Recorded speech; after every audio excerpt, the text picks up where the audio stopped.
Welcome to the June 27th, 2019 video version of the Wagner Daily. My name is Rick Petticelli, and every Wednesday night this video replaces the written commentary portion of our report, and hopefully this video offers some insight as to how we set up our charts, how we look at our charts, and just a nice change of pace from our usual report. As usual, we're going to run through broad market averages and what we see out there in terms of new setups. Let's get to the charts. First up is the NASDAQ Composite, which closed with a slight 0.3% gain, but it was really the fifth session in a row where the bears are in control here. As you can see, since 620, each close has been off the highs of the session, basically near the lows the past few days. And there was a slight move up on the open, which led to higher prices intraday, but again, the close near the lows of the session.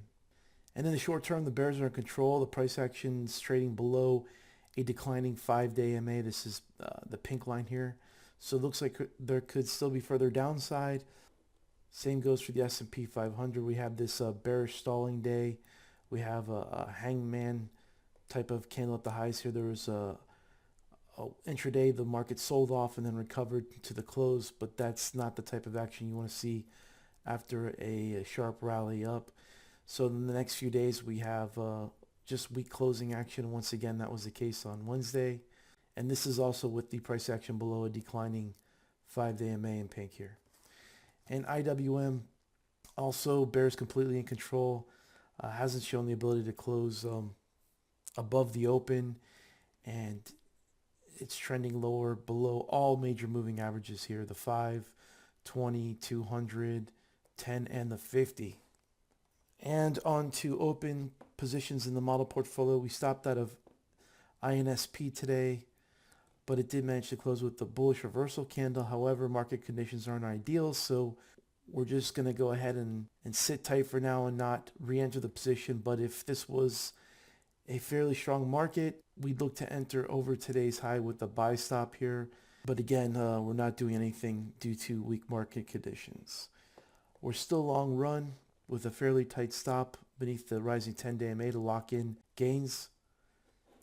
And we're still long SE from our entry back here on 6.5 with a 14, right now currently a 16% gain, but we have a pretty tight stop that is just below this uptrend line, and if it breaks the 5-day MA and the uptrend line, we'll be out. And if market conditions were ideal here, we'd certainly give this set up a lot more room to run, and we probably wouldn't even raise our stop above the 20-day EMA. And with the bears in control in the short term, there isn't much out there in terms of actionable long setups. And as far as going short after several down days, that might be something you could do in terms of day trading, but I don't know if it's ideal to establish new shorts right now for a swing. In terms of what's held up well, we have TUFN, which is sitting at the 5-day MA.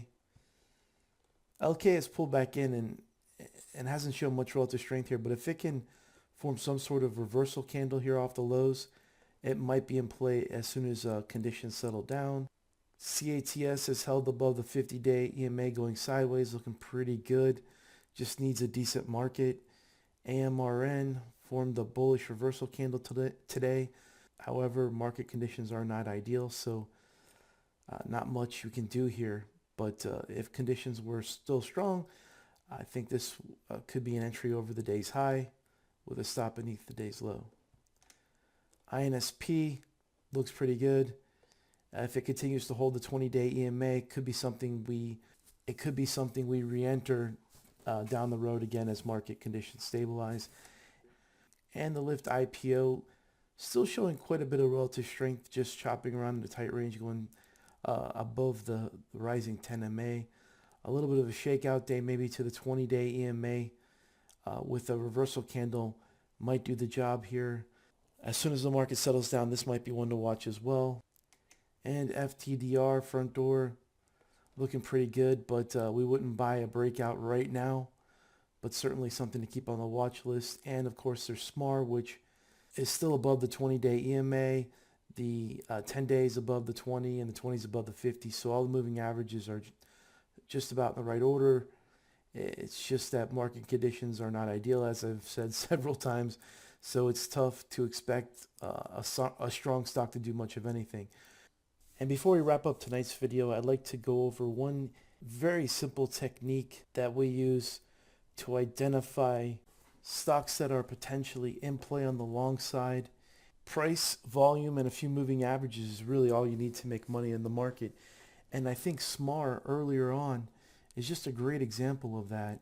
Volume lets us know that a stock is in play, and the big volume break off the lows in SMAR, if you're paying attention, is a bullish sign. But what we really notice here is this dry up in volume right here on the pullback.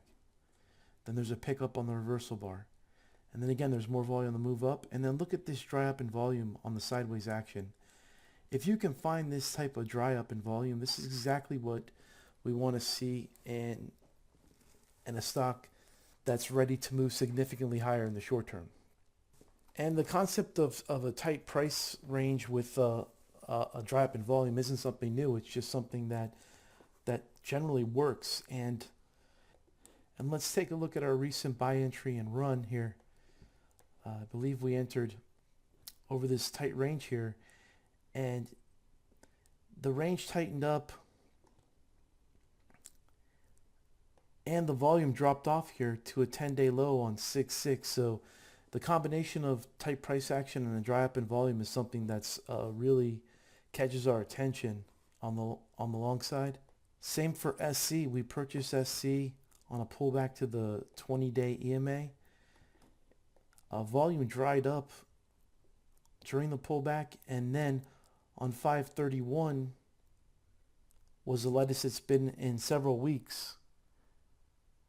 And we end up entering SC on 6.5, so a few sessions later, after a reversal candle on 6.4, it leads to our entry on 6.5. There are several hundred indicators to choose from in the market, but I don't know of anything that works much better than price and volume with a few moving averages. Thanks for joining us tonight, and if you'd like to learn a little bit more about our style of trading, you can visit our blog at morpheustrading.com/blog, where there's a ton of free articles on entry, exit techniques, position sizing, all sorts of good stuff. All right, that's a wrap for tonight. We'll see you here next week.